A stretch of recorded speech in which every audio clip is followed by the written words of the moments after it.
Boa noite, amigas e amigos aqui de Olaria. Queria fazer um convite, Landê, quebrando o protocolo, chamar um amigo aqui, um grande amigo. Todos, claro, que estão aqui, principalmente os vereadores, né, de Olaria, merecem o carinho e a atenção de vocês hoje. Mas esse cara aqui passou nos últimos dias um sufoco danado, botando um monte de dúvida se ia ser candidato ou não. E é um cara que eu respeito, que eu criei uma amizade muito grande na Câmara.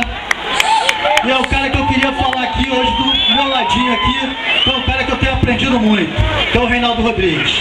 Eu sou Luciano, candidato à reeleição pelo PDT, venho trabalhando na Câmara Municipal, além de fiscalizar a Prefeitura, brigando com as concessionárias do nosso município, e uma delas é uma que está metendo a mão no bolso de cada um de vocês aqui de Olaria, que se chama Águas de Nova Friburgo.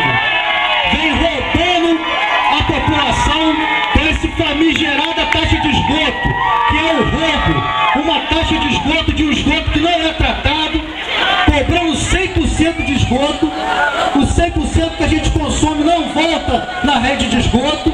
Então eu entrei como representante do MP, querendo que cancele e restitui a taxa de esgoto para quem já pagou.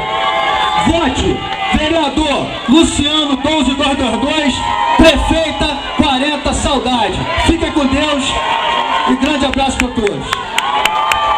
Valeu, Luciano Farias, deixou aqui sua mensagem e convidar também o nosso amigo Ceará é do PSB.